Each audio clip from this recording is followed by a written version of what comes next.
ربنا سبحانه وتعالى قسم الأرزاق وفضل بعض الناس على بعض لحكمة عنده سبحانه وتعالى.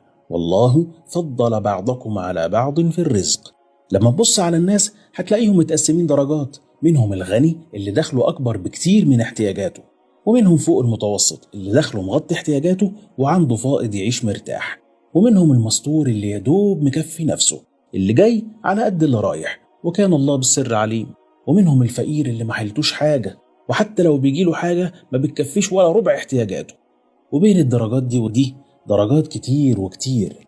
تيجي بقى ظروف اقتصادية زي اللي احنا فيها دي وتاخد كل الناس معاها لتحت، فالغني هيفضل غني بس مش زي الأول، فلوسه هتقل أو قيمتها هتقل. وفوق المتوسط هيبدأ دخله يقرب جدا من احتياجاته فيبدأ يمسك ايده ويتنازل عن بعض الرفاهيات. والفقير هيزداد فقره للأسف، لكن ايش تاخد الريح من البلاط. عارفين مين أكتر واحد بيتبهدل في الليلة دي؟ عمنا اللي كان مستور ده، لأنه لأول مرة دخله هيقل عن احتياجاته وهيتنقل معاها لخانة تانية خالص. أهو ده بقى في شرع ربنا اسمه المسكين. والمسكين هو اللي بيشتغل فعلا وعنده دخل، لكن دخله مش بيكفي احتياجاته الأساسية، زي ما ربنا قال في القرآن: وأما السفينة فكانت لمساكين يعملون في البحر. مساكين يعملون، عندهم شغل، عندهم ملك، لكن اللي داخل منه أقل من احتياجاتهم. وحتى المساكين درجات، من أول الوظائف البسيطة خالص محدودة الدخل اللي كلنا عارفينها لحد بعض الوظائف اللي تبان في عين الناس عالية، ومنهم نماذج ما تخطرش على بالك لكن أصحابها للأسف دخلهم محدود وما بقاش يكفي احتياجاتهم الأساسية. وللأسف الشديد فئة المساكين دي بكل درجاتها هم أكتر ناس مظلومة. ليه؟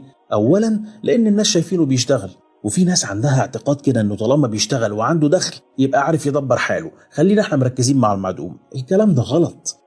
أي واحد دخله ما بيكفيش احتياجاته الأساسية ده عند ربنا اسمه المسكين. والمسكين ربنا جعله مصرف أساسي من مصارف الزكاة 8، وغالبا مش هتلاقي آية في القرآن ذكرت الفقراء غير ومعاها المساكين.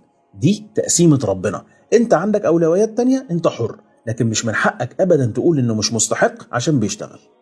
ثانيا، جزء كبير منهم طبيعة وظائفهم خدمية بتستلزم منهم الاختلاط بالطبقات الميسورة والاحتكاك بيهم بشكل مباشر، فغصب عنه ممكن يتكسر ويحس بالفرق. عامل النظافة البسيط اللي بيقف في المولات الكبيرة شايف ناس بتشتري قطعة ملابس صغيرة بأسعار أضعاف مرتبه مرتين 3.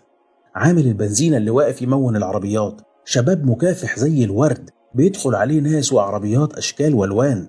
شباب الدليفري اللي ممكن يوصل طلبية واحدة ب3-4 آلاف جنيه وهو شقيان عشان يكمل مصاريف تعليمه. راجل الأمن السكيورتي اللي بيقف قدام المحلات أو العمارات يحرسها بالليل وشايف الناس طالعين وداخلين وربنا موسع عليهم.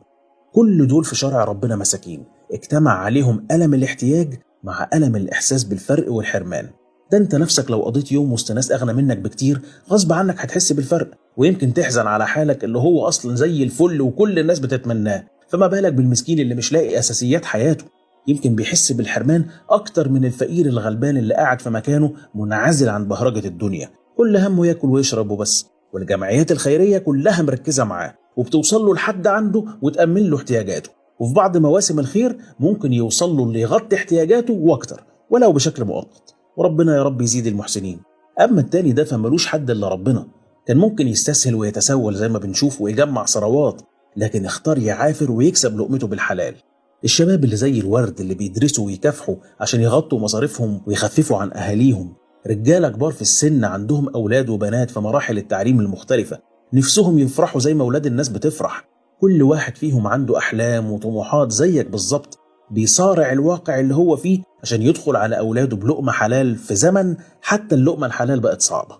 ده غير بقى الفئة المجهولة اللي محدش دريان بيها أساسا، المتعفف اللي يبان عليه مستور لأنه كان بالفعل مستور، محدش يتخيل إنه بقى مش قادر على مصاريف ولاده أو معوش يكمل الشهر، ودايما هتلاقيه في غاية التعفف زي ما ربنا وصفهم في القرآن: يحسبهم الجاهل أغنياء من التعفف، ومستحيل كرامته تسمح له يطلب من حد حاجة. تعرفهم بسيماهم لا يسألون الناس إلحافا.